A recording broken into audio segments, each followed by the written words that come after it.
The director of the FBI ignited the factious debate over a so-called Ferguson effect on Wednesday, saying that he believed less aggressive policing was driving an alarming spike in murders in many cities. James Comey, the director, said that while he could offer no statistical proof, he believed after speaking with a number of police officials that a viral video effect, with officers wary of confronting suspects for fear of ending up on a video, could well be at the heart of a spike in violent crime in some cities.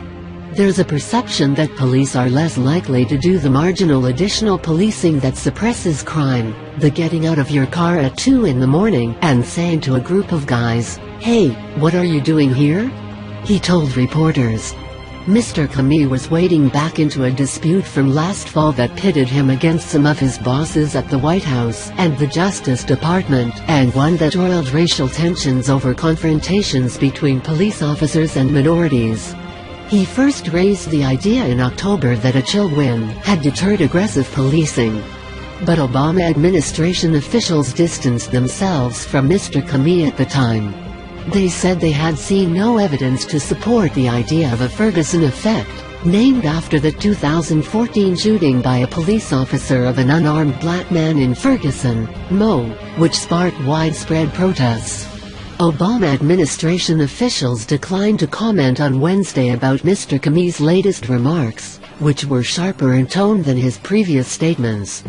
But some dissenters said he was needlessly stirring up an unproven and divisive notion. He ought to stick to what he knows, James Opusco Jr., executive director of the National Fraternal Order of Police, said in a telephone interview. The organization has more than 330,000 members. He's basically saying that police officers are afraid to do their jobs with absolutely no proof, Mr. Opusco said. Mr. Comey's remarks were prompted by a private briefing he received on Wednesday about rising crime rates in more than 40 cities during the first quarter of 2016.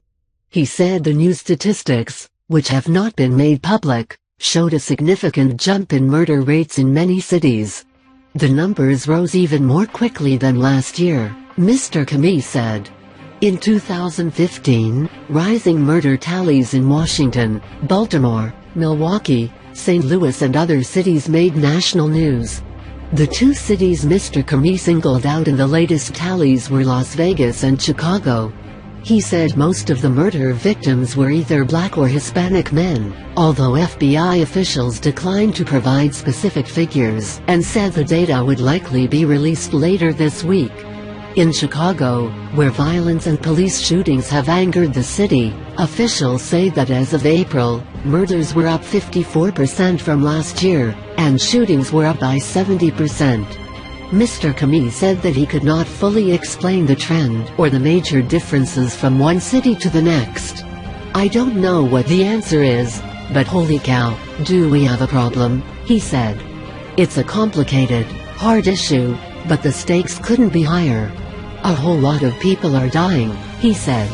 He said that the spike in violent crime deserves more national attention from scholars, the media, and the public. "Something is happening," he said. "A whole lot more people are dying this year than last year, and last year than the year before, and I don't know why for sure." Asked about his past views on the Ferguson effect as a possible explanation, Mr. Comey said he rejected that particular term, but added that he continued to hear from police officials in private conversations that lots and lots of police officers are pulling back from aggressive confrontations with the public because of viral videos. He said that the phenomenon could well be an important factor in this. More than many of his predecessors at the FBI, Mr. Comey has not hesitated to use the prestige of his office to draw attention to difficult and sometimes unpopular issues involving race and crime. Last year, he gave an unusually candid speech at Georgetown University about the tense relationship between police and blacks, saying that minorities are scrutinized more closely than whites because of bias. In the talk, he cited a song from a Broadway musical called "Everyone's a Little Bit Racist." That won him praise from some advocates of minorities, but in the debate over the Ferguson effect, he has angered some minority leaders who say the real problem remains policing in their communities that, if anything, is too aggressive, and far short of passive. One reason for the sharp disagreement is that there is little reliable national data on the topic, even at the FBI. The FBI has promised to build a database compiling police shootings and confrontations with members of the public, but Mr. Comey said that project was at least 2 years from completion. "That does frustrate me," he said.